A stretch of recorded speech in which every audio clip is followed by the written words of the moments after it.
Semina Verbi, la semence du Verbe dans le cœur des hommes et des femmes d'aujourd'hui. Homélie du vendredi saint par l'abbé Christophe Larré, prêtre du clergé diocésain de Dapong au Togo.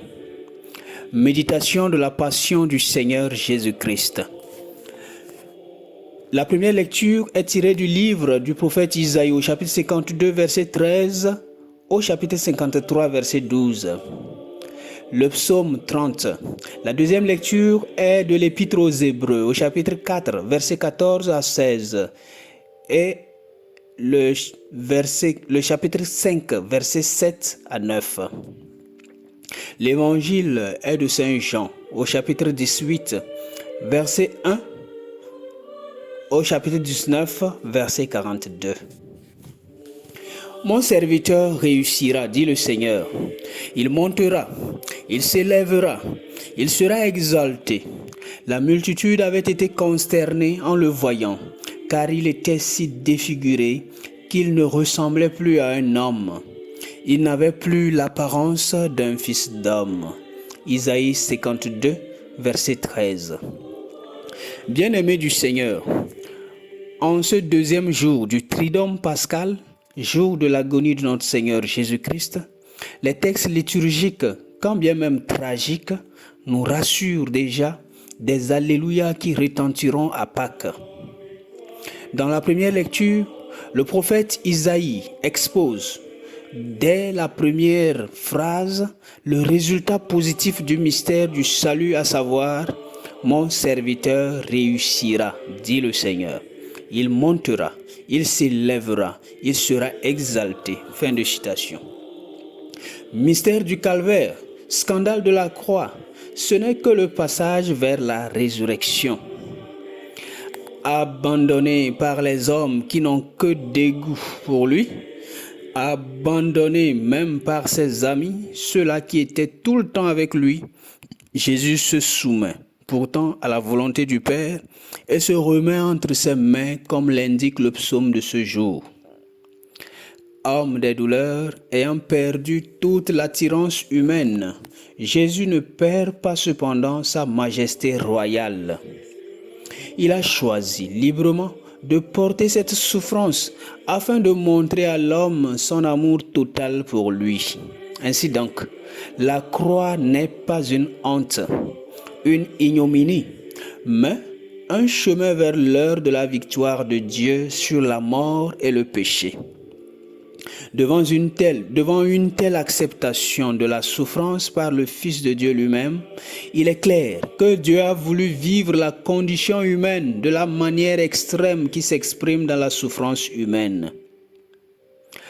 Paul Christophe, auteur de l'intitulé « 12 chemins de prière pour le temps de Pâques », constate que les psalmistes lançaient autrefois la plainte vers Dieu en déplorant son silence du genre, je cite, « Dieu, sors de ton silence, Dieu, ne sois pas immobile et muet ». Fin de citation, psaume 83, verset 2. Ainsi, poursuit-il, Dieu ne répond pas, Dieu nous répond par Jésus. Le Christ ne nous explique pas la souffrance, il vient la partager avec nous. Il nous invite à lutter contre elle et à être là, à porter celui qui souffre dans notre amour et notre foi, comme Marie présente debout près de la croix de Jésus. La croix se trouve au cœur de nous. La croix se trouve au cœur de notre foi, au cœur de la spiritualité du chrétien. Nous sommes livrés sans cesse à la mort de Jésus, à la mort nous-mêmes et à la résurrection du Christ, sûr que la nuit obscure débouchera sur l'aurore espérée. Oui, bien-aimés du Seigneur, tout comme les disciples de Jésus qui ont fui, nous sommes en fuite devant la croix, devant le choix du port de la croix. Ainsi, la trahison de Judas ressurgit dans la vie de beaucoup de fidèles.